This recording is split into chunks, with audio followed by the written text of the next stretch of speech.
Hello everyone, FPL Willem here. Match day 1 is over and next week it's match day 2. This means I will show you guys my favorite teams and player for this coming week. Let's get into it.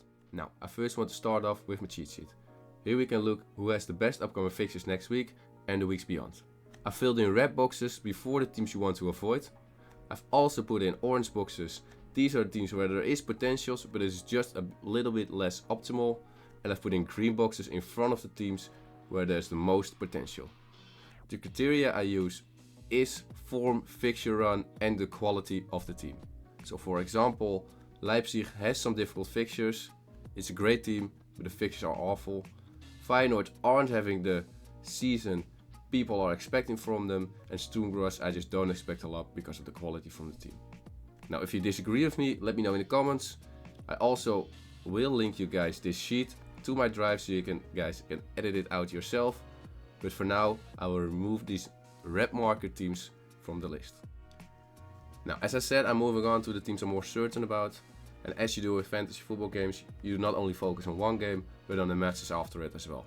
So that means you might have done a great game in match day 1 or you got a lot of points, but match day 2 could be a bit more difficult for you because you had the easy fixtures in match day 1.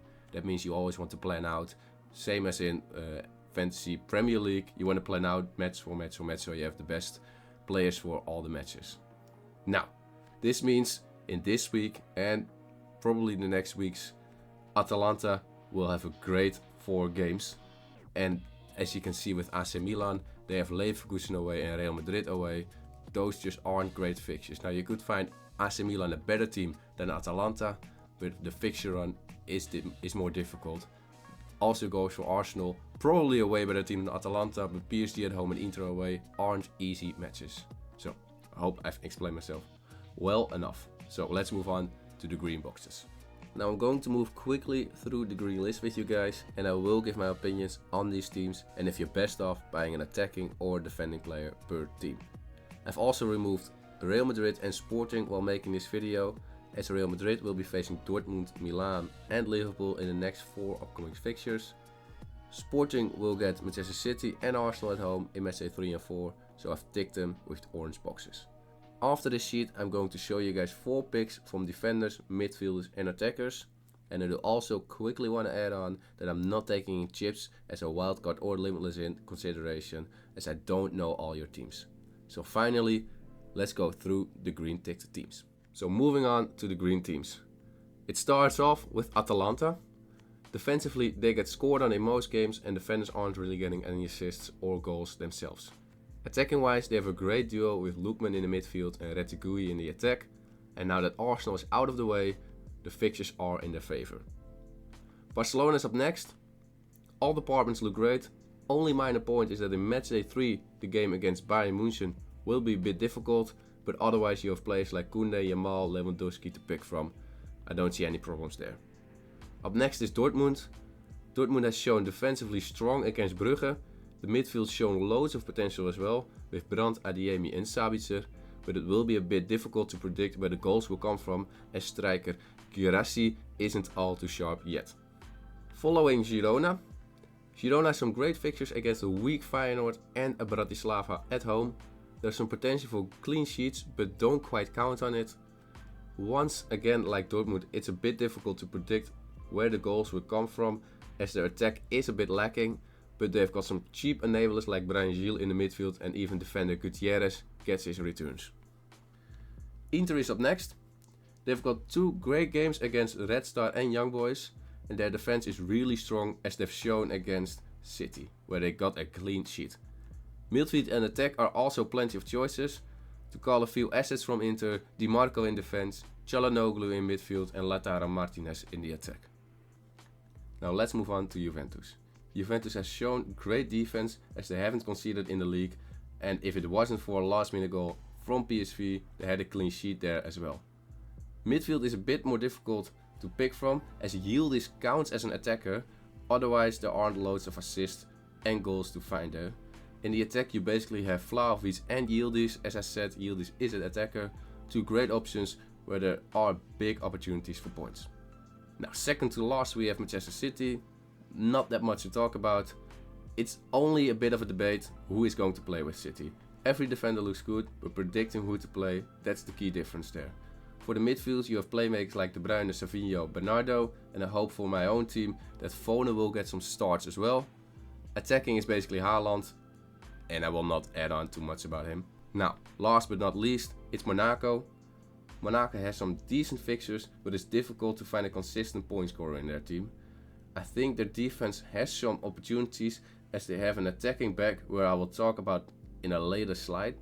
The midfield and attack aren't yet all too great, but times like Minamino and Balogun might offer some points other players in your mini league won't get. Now, as I promised you guys, I will show you guys 4 picks from every department, starting off with the defender department. I've not included goalkeepers, but you could choose them as I've chosen my defenders from which team they play. So to start off, I've picked Emre Can as my first pick. So you could pick the goalkeeper from Dortmund as it's Goalball, who is also a great pick for the next upcoming games. But as I said, Emre Can first. We all know he's actually a midfielder, but in the game, defender. He got a clean sheet and an assist in last game against Brugge. We sadly now know that if Guirassy, the striker, is on the field, he won't take the penalties. But if Guirassy isn't on the field, Can should be the main penalty taker. And as known, at least I hope you guys know, if a defender scores, you get 2 extra points compared to a striker. Now moving on is Van der Sar. Van der Sar is the defender from Monaco I was talking about. He already has a goal and an assist in the 3 games he played. And if you can make that happen with a clean sheet, that will be a nice player to add on your team. Rico Lewis is basically the dream pick if we know he plays for certain. Now, Rodri is basically out for the season, so the chance that he plays gets bigger, but it's never 100% with Pep Roulette. I do also want to quickly add on that City often get 1 annoying goal against them, which wipes the clean sheet. In the league they couldn't find a clean sheet against Ipswich, West Ham and Brentford, where you probably expected a clean sheet from City. Last but not least, Di Marco didn't play last game against City because of an injury. He did however play against AC Milan and bagged in a goal. Di Marco has a lot of attacking threats in him, so it's worth the 5.5 points. Now moving on, we're going to talk about the midfielders. I want to take Musiala and Wirtz in one go. These players aren't in my green list because of the fixtures, but some players can shine even against the big teams. Now Leverkusen plays against AC Milan and Bayern against Villa, so not the most optimal teams. With the stats they have, you don't have to be scared if they lose, as they have a big points threat. I expect Wirtz and Musiala probably to score or assist in the next upcoming game. Up next is Lookman. Lookman is a great option, and now with Arsenal out of the way, it's now time for Atalanta to get some returns. Lookman is often to find with those returns, and being player of the tournament in the Europa League, it says a lot about him. Last, I was thinking about putting in Yamal or Pulisic. Now I think Yamal is the better pick, but I've seen loads of teams with him already, so I wanted to shine a light on Pulisic. Pulisic's stats are actually quite good, with 4 goals and 2 assists in 6 games. AC Milan do have Leverkusen away, then Club Brugge, and at last in matchday 4 Real Madrid. So it's not the worst, but not the best, but it's a pick you could, well, think about. Before we go to the attacking department, I quickly want to say that types of Mbappé, Vinicius and Haaland won't be included in the attacking department. Reasoning behind it is they're too obvious of a picks. I feel like everyone has them and at least everyone knows them. So I wanted to shine some light on different attackers. And first and foremost, Gyökeres. 11 goals, 1 assist, 7 games. I think I've said enough. The next 2 fixtures against PSV and Sturm Graz, but after those 2 fixtures, it's Manchester City and Arsenal, 2 powerhouses. So if you're gonna buy him, do it this week, don't do it next week, as it's only good for Sturm Graz then, and after it is Manchester City and Arsenal, and he probably isn't the best pick then. Up next is Lewandowski. Doesn't quite need an introduction, but for 9.5 million you have an insane striker with 3 solid games out of 4 matches. As I said, not really need an introduction. Easily capable of scoring loads of goals and getting assists. And don't forget that he's also on penalties. Now the third pick is maybe a bit of a wild one, but I've gone with Thuram. As known, Inter has 2 great upcoming fixtures and Thuram is putting in the goals for Inter. Thuram scored 4 goals in 5 matches this season and I think he can rack up some goals in the next 2. So, last but not least, I want to show you guys a bit of a cheap enabler in Retegui. If you are coming a bit short of money, this guy might be the way to go. Atalanta has 4 great fixtures in a row and the striker and penalty taker of Atalanta, there is a solid chance for some returns.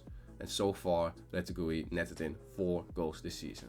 Now moving back to my very first slide, I hope you guys enjoyed this video. This is my advice for players and teams going into matchday 2. I will make one for matchday 3, 4, 5, 6, etc. Please like and subscribe, that would mean the world for me. Leave a comment if you have any questions and I hope you guys enjoyed it. Have a good one. Bye bye.